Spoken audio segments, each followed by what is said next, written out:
नमस्कार दोस्तों, स्वागत है आपका आज के मुख्य समाचार में, जिसमें सबसे पहली और बड़ी खबर में आपको बताएंगे कि चीन और पाकिस्तान अब पंगा नहीं लेंगे क्योंकि सेना को मिल गया है भगवान परशुराम का हथियार भार्गवास्त्र। इसकी खासियत आपको बताएंगे दोस्तों।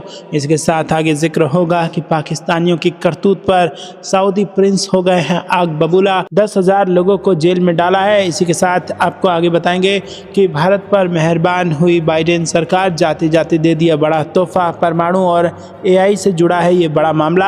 आगे जिक्र होगा कि इसरो ने स्पेसडेक्स मिशन में अंतरिक्ष डॉकिंग में हासिल की है ऐतिहासिक सफलता। भारत बन गया है इस मामले में चौथा देश। आगे आपको बताएंगे कि बीजेपी ने PM मोदी, अमित शाह समेत 40 स्टार प्रचारकों की लिस्ट को जारी कर दिया है और ये 6 फिल्मी सितारे भी प्रचार में उतरने वाले हैं। दोस्तों, इसी प्रकार की तमाम बड़ी खबरें आपके लिए लेके आए हैं, लेकिन उससे पहले आपसे निवेदन कि वीडियो को लाइक और चैनल को सब्सक्राइब करके बेल आइकन दबाकर कमेंट में जय हिंद जरूर लिखिएगा। रुक करते हैं सबसे पहली और बड़ी खबर की तरफ। अब चीन और पाकिस्तान पंगा नहीं लेंगे क्योंकि सेना को भगवान परशुराम का हथियार भार्गवास्त्र मिल गया है। जी हाँ दोस्तों, यहाँ पर स्वार्म ड्रोन यानी झुंड में हमला करने वाले ड्रोन को मार गिराने के लिए अब भारत को महंगे मिसाइल डिफेंस सिस्टम को इंपोर्ट नहीं करना पड़ेगा। एक किफ़ायती एंटी ड्रोन सिस्टम ही इन ड्रोन के हमलों को नाकाम कर देगा। भारत ने इसके लिए स्वदेशी माइक्रो मिसाइल सिस्टम का सफल परीक्षण कर लिया है। दोस्तों, आपको बता दें कि इस हफ्ते गोपालपुर समुद्री फायरिंग रेंज में माइक्रो मिसाइल सिस्टम के 2 सफल परीक्षण किए गए हैं और ये मल्टी लेयर सिस्टम सेना के लिए बनाया जा रहा है। इसने 2.5 किलोमीटर से ज़्यादा दूरी पर वर्चुअल टारगेट को सफलतापूर्वक निशाना बनाया और ये दिखाता है कि बड़े पैमाने पर ड्रोन हमलों से निपटने के लिए ये एक सस्ता और कारगर विकल्प है। ड्रोन हमले आजकल एक बड़ा खतरा बन गए हैं और ऐसे में इस काउंटर ड्रोन सिस्टम का नाम भार्गवास्त्र है और ये 6 किलोमीटर से भी ज़्यादा दूर से आ रहे छोटे ड्रोन का पता लगा सकता है। ये माइक्रो म्यूनिशन का उपयोग करके उन्हें मार भी गिरा सकता है और ये म्यूनिशन दुश्मन की तरफ भी भेजे जा सकते हैं। इस वर्ष इस सिस्टम का बड़े पैमाने पर परीक्षण किया जाएगा और इसके बाद इसे सेना में शामिल कर दिया जाएगा। भार्गवास्त्र जो है वो भगवान विष्णु के अंशावतार परशुराम का अस्त्र है और ये बेहद विनाशकारी था। इसी भार्गवास्त्र के नाम पर काउंटर ड्रोन सिस्टम का नाम भार्गवास्त्र रखा गया है। अगर आप भी इसका नाम आपको भी पसंद है तो वीडियो को लाइक जरूर कीजिएगा। रुक करते हैं अगली ब्रेकिंग न्यूज़ की तरफ। पाकिस्तानियों की करतूत पर सऊदी प्रिंस हुए आग बबूला, 10,000 लोगों को जेल में डाला। जी हाँ दोस्तों, पाकिस्तान दावा करता है कि इस्लामिक देशों के अगुआ सऊदी अरब के साथ उसके बहुत ही मजबूत रिश्ते हैं। पाकिस्तान के PM शहबाज शरीफ सऊदी प्रिंस मोहम्मद बिन सलमान को अपना भाई तक करार देते हैं। इस बीच शहबाज सरकार ने अब स्वीकार किया है कि सऊदी अरब पाकिस्तानियों पर बहुत ही सख्त हो गया है। पाकिस्तान के डिप्टी PM और विदेश मंत्री इशाक डार ने संसद के अंदर खुलासा किया है कि दुनिया में करीब 20,000 पाकिस्तानी जेल में हैं, जिसमें से केवल 10,000 तो सऊदी अरब की जेल में हैं और ये पाकिस्तानी सऊदी अरब में विभिन्न अपराधों में शामिल थे। इसी वजह से सऊदी सरकार ने उन्हें जेल में डाला है। रुक करते हैं अगली ब्रेकिंग न्यूज़ की तरफ। भारत पर मेहरबान हो गई है बाइडेन सरकार और जाते जाते दे दिया है बड़ा तोहफा। परमाणु और AI से जुड़ा है ये मामला। जी दोस्तों, अमेरिका के राष्ट्रपति जो बाइडेन के कार्यकाल के अंतिम दिनों में उनकी सरकार ने भारत को 2 बड़े तोहफे दिए हैं। ये उपहार भारत अमेरिका संबंधों को और गहरा करने वाले हैं और दोनों देशों के बीच तकनीकी और सुरक्षा सहयोग को नई ऊंचाइयों पर ले जाने वाले हैं। दोस्तों, आपको बता दें कि रिपोर्ट के मुताबिक अमेरिका ने भारत की कुछ प्रमुख परमाणु संस्थाओं को अपने परमाणु नियंत्रण कानून से बाहर कर दिया है। अमेरिकी उद्योग और सुरक्षा ब्यूरो ने भाभा परमाणु अनुसंधान केंद्र, इंदिरा गांधी परमाणु अनुसंधान केंद्र और इंडियन रेयर अर्थ लिमिटेड को अपनी एंटिटी लिस्ट में से हटा दिया है। एंटिटी लिस्ट का इस्तेमाल अमेरिका उन संगठनों पर व्यापारिक प्रतिबंध लगाने के लिए करता है जो अमेरिकी राष्ट्रीय सुरक्षा या विदेश नीति के लिए खतरा बन सकते हैं। रुक करते हैं ब्रेकिंग न्यूज़ की तरफ। इसरो ने स्पेसडेक्स मिशन में अंतरिक्ष डॉकिंग में हासिल की ऐतिहासिक सफलता। भारत बन चुका है अब दुनिया में चौथा देश। जी हाँ दोस्तों, भारतीय अंतरिक्ष अनुसंधान संगठन यानी कि इसरो ने गुरुवार 16 जनवरी को अपने स्पेस डॉकिंग एक्सपेरिमेंट मिशन के तहत उपग्रहों की डॉकिंग सफलतापूर्वक पूरी कर ली है। इसरो ने सोशल मीडिया प्लेटफॉर्म एक्स पर यह ऐतिहासिक उपलब्धि साझा करते हुए कहा कि भारत ने अंतरिक्ष इतिहास में अपना नाम दर्ज किया है। इस क्षण पर गर्व महसूस हो रहा है क्योंकि स्पेसएक्स मिशन ने डॉकिंग में सफलता हासिल की है। इससे पहले 12 जनवरी को इसरो ने 2 अंतरिक्ष यानों को 3 मीटर की दूरी पर लाकर फिर सुरक्षित दूरी पर वापस भेजने का परीक्षण किया था। 30 दिसंबर 2024 को इसरो ने स्पेसएक्स मिशन की शुरुआत की थी। मिशन में शामिल 2 छोटे उपग्रह और SDX-01 चेजर और SDX-02 target PSLV C-60 rocket द्वारा श्रीहरिकोटा के सतीश धवन अंतरिक्ष केंद्र से प्रक्षेपित किए गए थे। रुक करते हैं अगली ब्रेकिंग न्यूज़ की तरफ। बीजेपी ने PM मोदी, अमित शाह समेत 40 स्टार प्रचारकों की लिस्ट कर दी जारी। 6 फिल्मी सितारे भी उतरेंगे प्रचार में। जी हाँ दोस्तों, दिल्ली विधानसभा चुनाव के लिए भारतीय जनता पार्टी ने बुधवार को 40 स्टार प्रचारकों की सूची जारी कर दी है। लिस्ट में प्रधानमंत्री नरेंद्र मोदी, गृहमंत्री अमित शाह और JP नड्डा जैसे कद्दावर नेताओं के नाम शामिल हैं। स्टार प्रचारकों की लिस्ट में केंद्रीय मंत्री राजनाथ सिंह, नितिन गडकरी, पीयूष गोयल, शिवराज सिंह चौहान भी शामिल हैं और इस लिस्ट में सांसद बने कई फिल्मी सितारे जैसे मनोज तिवारी, दिनेश लाल यादव, हेमा मालिनी, रवि किशन, हंसराज हंस, स्मृति ईरानी शामिल हैं। कोहरे में लिपटी राजधानी दिल्ली में चुनाव की गर्माहट देखने को मिल रही है। दिल्ली में 5 फरवरी को मतदान है तो वहीं 8 फरवरी को मतगणना है। राजनीतिक गलियारों में भाजपा की चौथी लिस्ट कब आएगी इसका इंतजार हो रहा है। भाजपा की आखिरी लिस्ट होगी जिसमें 11 प्रत्याशियों के नाम होंगे। फिलहाल पार्टी ने अपने स्टार प्रचारकों के नाम की लिस्ट जारी कर दी है।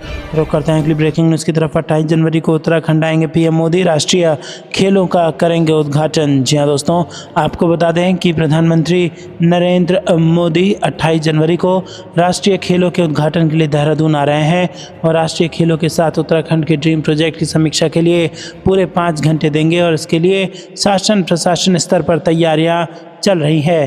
प्रधानमंत्री दून दिल्ली एक्सप्रेसवे के तहत आशा रोड़ी से गणेशपुर तक 21 किलोमीटर हिस्से का लोकार्पण भी कर सकते हैं।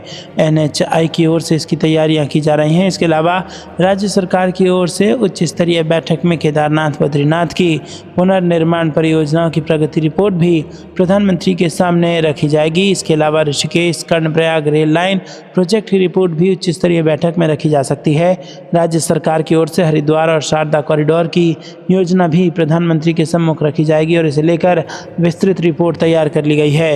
रुक करते हैं अगली ब्रेकिंग न्यूज़ की तरफ। भारत की सीमा में हथियारों की तस्करी कर रहे थे बांग्लादेशी और म्यांमार के विद्रोही, 5 कर लिए गए गिरफ्तार। जी दोस्तों, मिजोरम पुलिस को भारत बांग्लादेश सीमा के पास चल रही हथियारों की तस्करी के मामले में बड़ी कामयाबी मिली है। मिजोरम पुलिस ने खुफिया एजेंसियों के साथ मिलकर नॉर्थ ईस्ट के जरिए म्यांमार से बांग्लादेश तक हथियारों के तस्करी के मामले में 5 लोगों को गिरफ्तार कर लिया है। पुलिस ने कहा है कि ये खरीदी बिक्री म्यांमार और बांग्लादेश के 2 प्रमुख विद्रोही गुटों के बीच हो रही थी और पुलिस ने म्यांमार स्थित विद्रोही समूह चिन नेशनल फ्रंट के एक नेता सहित 5 लोगों को गिरफ्तार किया है। रुक करते हैं अगली ब्रेकिंग न्यूज़ की तरफ। मकर संक्रांति पर 3.5 करोड़ लोगों ने लगाई आस्था की डुबकी, अखाड़ों ने किया अमृत स्नान, CM योगी ने दिया ये संदेश। जी हाँ दोस्तों, महाकुंभ के दूसरे स्नान पर्व मकर संक्रांति पर मंगलवार को 13 अखाड़ों के साधु संतों ने बारी बारी अमृत स्नान किया। मेला प्रशासन के मुताबिक मकर संक्रांति पर 3.5 करोड़ श्रद्धालुओं ने गंगा और संगम में आस्था की डुबकी लगाई। मुख्यमंत्री योगी ने एक्स पर कहा कि आस्था, समता और एकता के महासमागम महाकुंभ 2025 में पावन मकर संक्रांति के शुभ अवसर पर पवित्र संगम में आस्था की डुबकी लगाने वाले सभी पूज्य संतगणों, कल्पवासियों और श्रद्धालुओं का हार्दिक अभिनंदन। प्रथम अमृत स्नान पर्व पर आज 3.5 करोड़ से अधिक पूज्य संतों और श्रद्धालुओं ने त्रिवेणी में स्नान का पुण्य लाभ अर्जित किया। रुक करते हैं अगली ब्रेकिंग न्यूज़ की तरफ, जहां पर आपको बता दें कि मोदी सरकार ने 8वें वेतन आयोग को दे दी मंजूरी। हज़ारों कर्मचारियों के घर में जलेंगे घी के दिए। जी हाँ दोस्तों, मोदी सरकार ने नए साल में केंद्रीय कर्मचारियों को बड़ा तोहफा दिया है। केंद्र ने 8वें वेतन आयोग के गठन के प्रस्ताव को स्वीकार कर लिया है। सरकार के इस फैसले से हज़ारों कर्मचारियों को फ़ायदा होगा। बता दें कि 7वें वेतन आयोग का टर्म साल 2026 में समाप्त हो रहा है और इसे देखते हुए केंद्र सरकार ने 8वें वेतन आयोग को गठित करने का फैसला लिया है और इसके अलावा केंद्रीय कैबिनेट ने 3,985 करोड़ रुपए की लागत से बनने वाले तीसरे लॉन्च पैड को भी मंजूरी दे दी है। सरकार के इस फैसले से स्पेस रिसर्च की मुहिम को और रफ्तार मिलने की संभावना है। प्रधानमंत्री नरेंद्र मोदी ने केंद्रीय कर्मचारियों को बड़ा तोहफा देने का ऐलान किया। दरअसल 7वें वेतन आयोग का टर्म 2026 में समाप्त हो रहा है और ऐसे में सरकार ने 8वें वेतन आयोग की तैयारियां अभी से ही शुरू कर दी है। कैबिनेट ने केंद्र सरकार के कर्मचारियों के लिए 8वें वेतन आयोग के गठन को अपनी मंजूरी दे दी है और इसके लिए राज्य सरकारें, PSU आदि से विचार विमर्श किया जाएगा।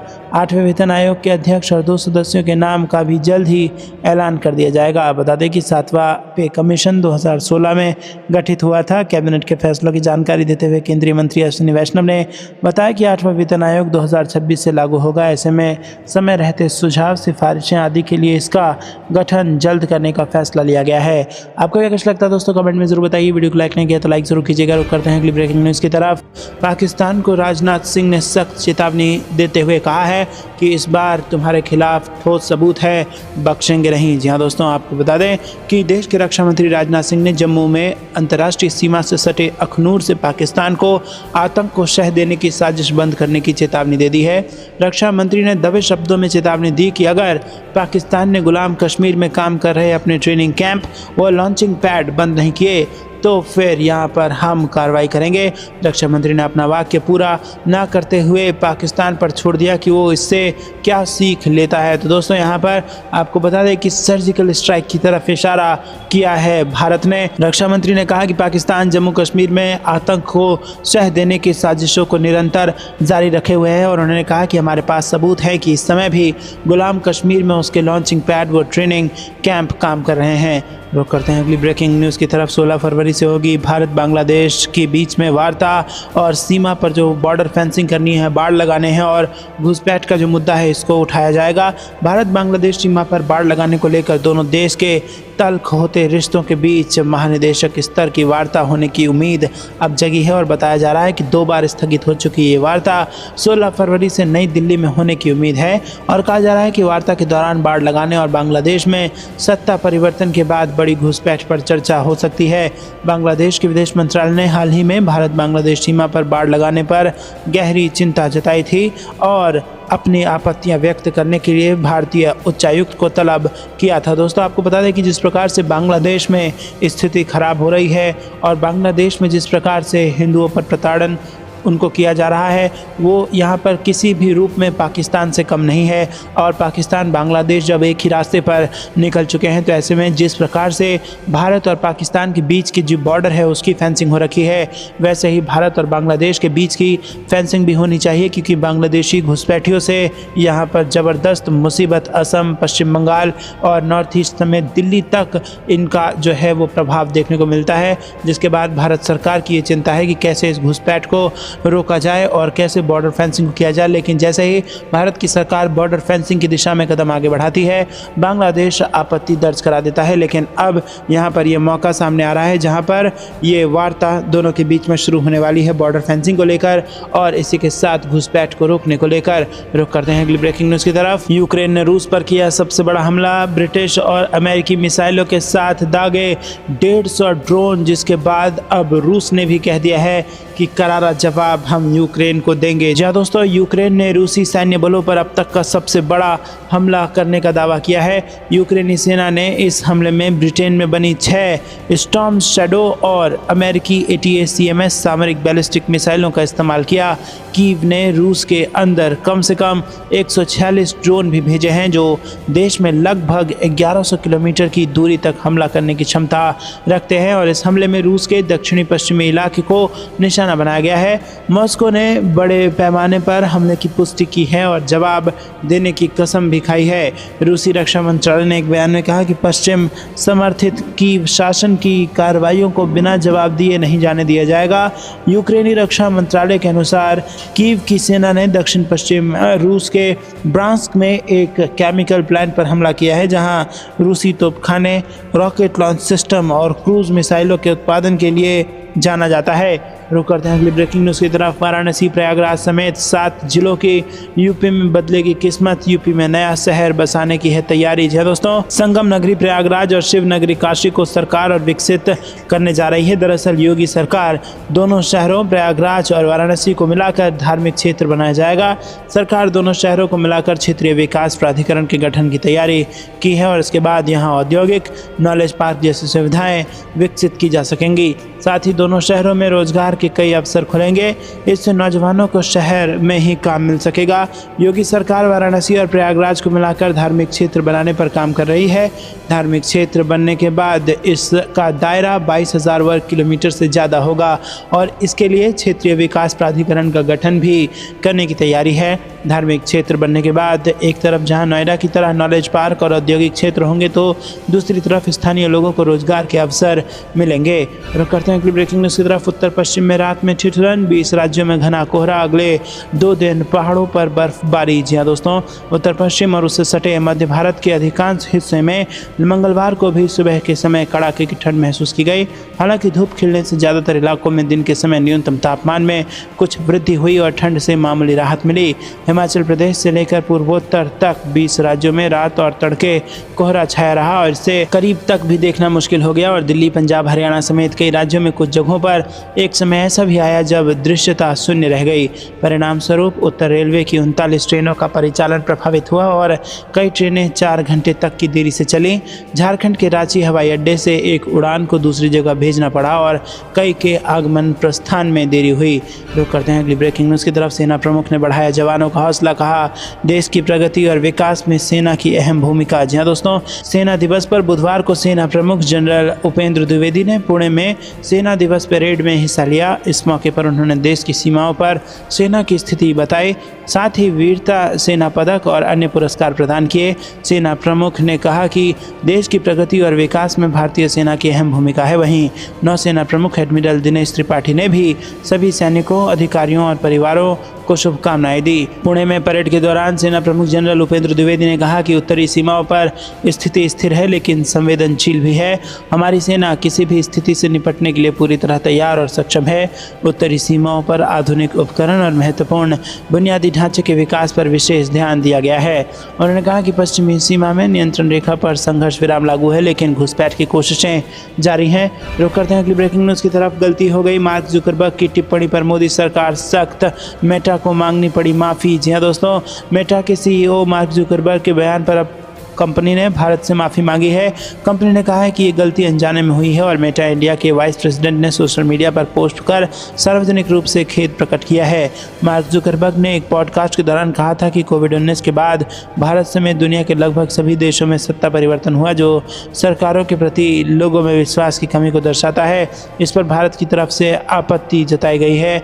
दोस्तों, केंद्रीय मंत्री अश्विनी वैष्णव ने सोशल मीडिया साइट एक्स पर इसे लेकर मेटा को फटकार लगाई थी और उन्होंने लिखा था कि दुनिया के सबसे बड़े लोकतंत्र भारत में 2024 में हुए चुनावों में 640 मिलियन वोटर्स ने हिस्सा लिया और भारत के लोगों ने पीएम मोदी के नेतृत्व वाली एनडीए सरकार पर फिर भरोसा जताया।